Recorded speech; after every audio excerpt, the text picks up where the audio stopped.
आज Doubtnut app download करें। Doubtnut पर अपने सभी गणित, रसायन विज्ञान, भौतिक विज्ञान और जीव विज्ञान के डाउट्स का करो सफाया। बस प्रश्न की फोटो खींचो, एक ही प्रश्न को क्रॉप करो और तुरंत वीडियो सोल्यूशन पाओ। अभी डाउनलोड करें। देखिए, हमें क्वेश्चन दिया हुआ है जिसमें हमें उचित मिलान करना है। उचित मिलान के लिए हमारे पास कॉलम ए है और कॉलम बी है। कॉलम ए पर हम कह सकते हैं कि कुछ परिभाषाएं दी हुई हैं या कुछ पद दिए हुए हैं, उसके जो उत्तर हैं वो कॉलम बी पर मौजूद होते हैं। तो कौन से यहाँ पर सही मैच करते हैं या उनका मिलान कौन सा सही होता है वो हमें निकालना है। तो सबसे पहला पद अगर हम देखें कि विद्युत चुम्बकीय तरंगे, तो विद्युत चुम्बकीय तरंगों के लिए अगर हम उनकी प्रकृति की बात करें तो वो किस प्रकार की होती हैं।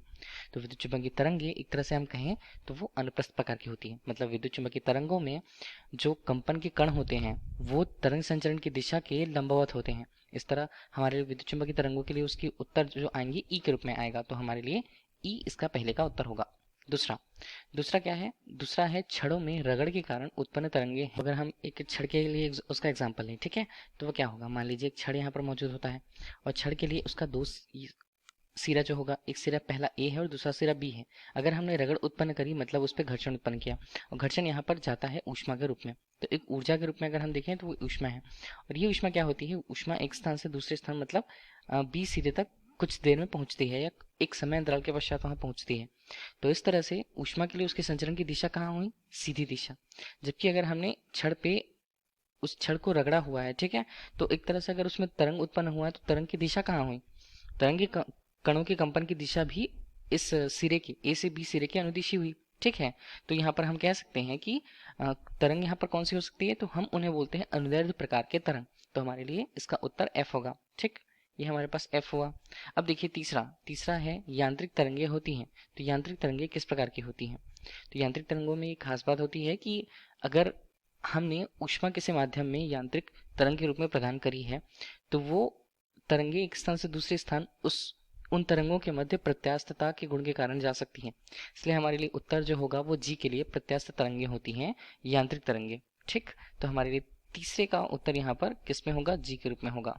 ठीक, अब देखिए चौथा चौथा है धातु की छड़ में अनुदैर्ध्य तरंगों की चाल होगी। तो धातु की छड़ अगर यहाँ पर होती है उनमें अनुदैर्ध्य तरंगों की चाल को हम कौन से सूत्र से प्रदर्शित करते हैं? तो हमारे लिए जे का जो ऑप्शन है v बराबर y बटे डी के रूप में। y हमें क्या बता रहा है? y हमें उस छड़ के लिए या उस धातु के लिए हम कह सकते हैं यंग मापांक के मान को बता रहा है। ठीक, और डी यहाँ पर उसके घनत्व के मान को प्रदर्शित करता है। ये भी हम लिख लेते हैं, ये घनत्व हुआ। देखें तो चौथे का उत्तर जे के रूप में आएगा। ठीक है, तो जे के लिए उसका सूत्र होता है v बराबर वर्गमूल y बटे डी के रूप में।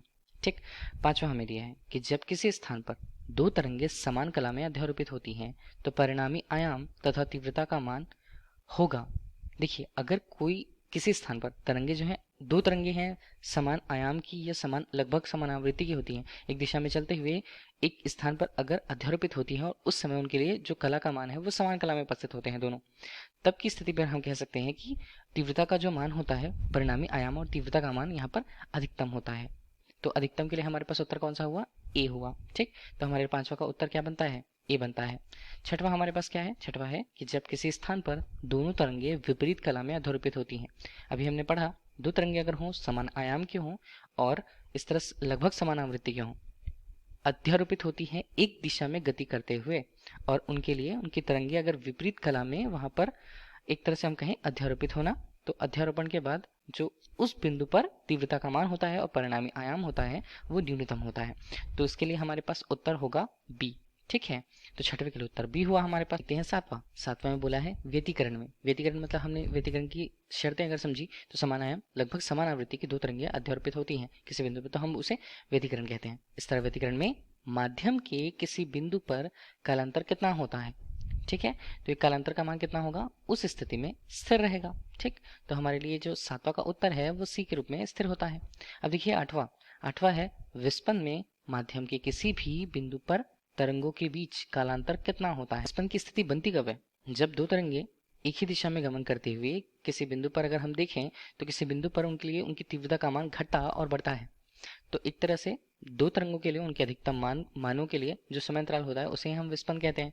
और विस्पन की स्थिति पर हम बोलेंगे तरंगों के बीच कालांतर का मान, तो वो स्थिर नहीं रहेगा, बदलेगा, घटता या बढ़ता है। तो ठीक है, तो हमारे लिए इसका उत्तर डी रहेगा कि बदलता है। ठीक, अब देखिए आठवां तो हो बता रहा है कि बंदरगन पाइप में उत्पन्न कंपनों की आवृत्तियों का अनुपात होता है। तो देखिए उत्पन्न कंपनों की जो आवृत्तियां होती हैं वो किसमें होती हैं? विषम, हम कह सकते हैं विषम अनुपात पर होती। तो विषम अनुपात हमें कहाँ दिख रहा है? एच या आई पे। तो आई पे देख रहे हैं हम, तो विषम अनुपात 1, 3, 5 के रूप में दिख रहा है, तो हमारे लिए इसका उत्तर 90 का उत्तर एच के रूप में होगा। 10वां है कि खुले आर्गन पाइप में उत्पन्न कंपनों की आवृत्तियों का अनुपात होता है। तो इसके लिए हम जानते हैं कि आवृत्तियां जो होती हैं वो समगुणज में होती हैं, और इसे अगर हम अनुपात के रूप में देखें तो ये हमारे पास क्या होगा? ये हमारे पास सम अनुपात पर ही होगा। ठीक, तो सम अनुपात है तो वो कहाँ पर आएगा? वो आता है आई पर, तो यहाँ पर ये बनता है आई के रूप में। ठीक, 10वां का उत्तर हमारे पास आई के रूप में आ गया। इस तरह हमारे पास जो कॉलम ए था, कॉलम बी था, उसका उचित मिलान हो गया है। धन्यवाद। कक्षा 6वीं से 12वीं से लेकर नीट, IIT, JEE वो एडवांस के लेवल तक 1 करोड़ से ज्यादा छात्रों का भरोसा।